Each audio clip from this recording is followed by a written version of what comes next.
दोस्तों, अगर आपने शार्क टैंक देखा है तो आपको याद ही होगा कि कैसे अलग अलग एंटरप्रेन्योर्स वहाँ अपनी कंपनीज की वैल्यूएशन लेकर आते हैं। उनमें से कुछ की वैल्यूएशन तो सही बताई गई है और कुछ फ्रॉड कहा गया है।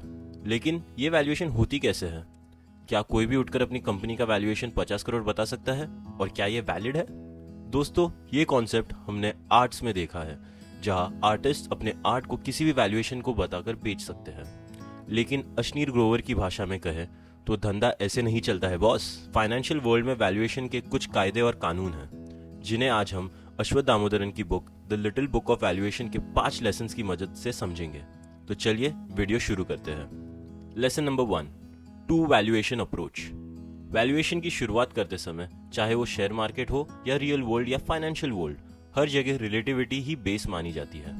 जैसे पूरे इंडिया में नॉर्मली समोसे का दाम कुछ 7 से लेके 15 रुपए के बीच में है, चाहे आप इंडिया के किसी भी कोने की बात कर लीजिए। क्या इसके लिए कोई all India samosa price association बनाया गया है?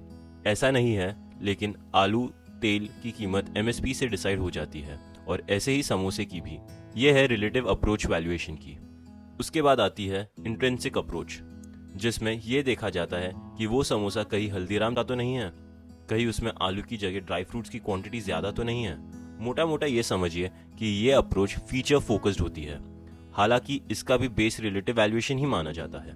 Lesson number 2, relative valuation.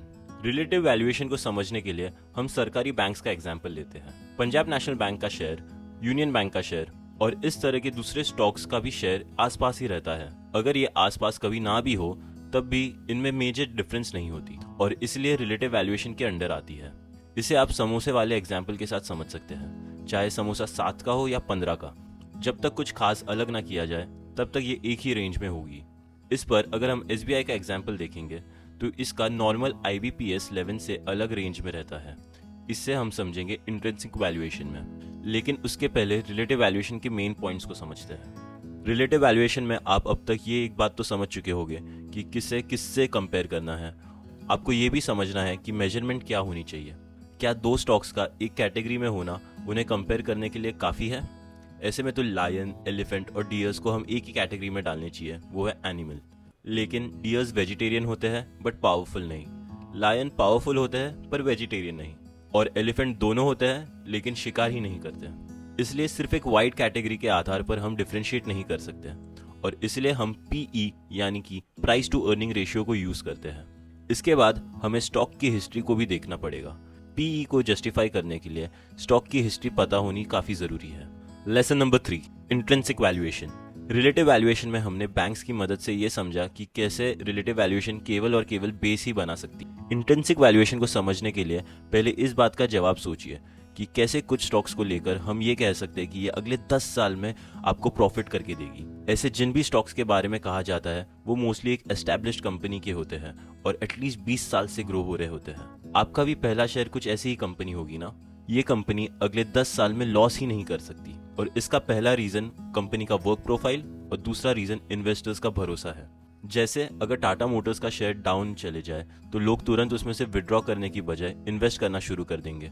लेकिन क्या उसी रेंज की कोई और बिना एस्टैब्लिश हुई कंपनी में ऐसा हो सकता है? जवाब है बिल्कुल भी नहीं।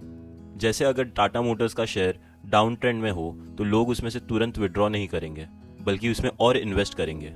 बट क्या उसी रेंज में कोई और कंपनी हो जो इतनी एस्टैब्लिश ना हो, ऐसा सेम इन्वेस्टर्स करेंगे?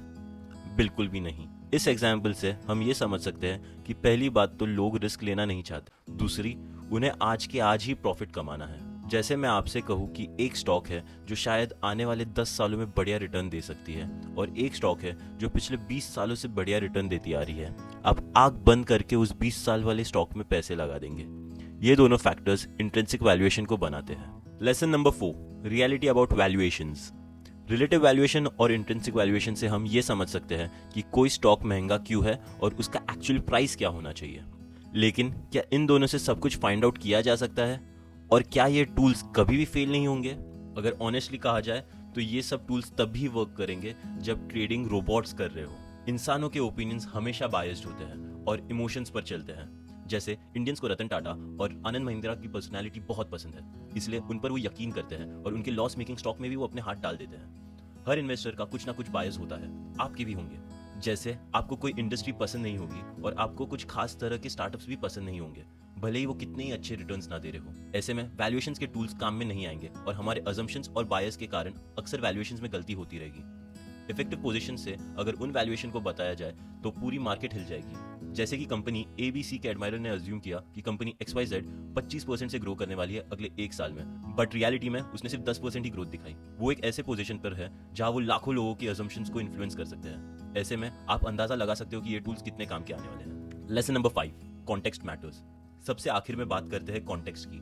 किसी भी स्टॉक को पिक करते समय हमें कुछ क्लासिफिकेशन जरूर याद आती है, जैसे सबसे पहले कि ये एक डिक्लाइनिंग इंडस्ट्री का स्टॉक है या फिर ये कंपनी के प्रॉफिट्स बूम हो सकते हैं।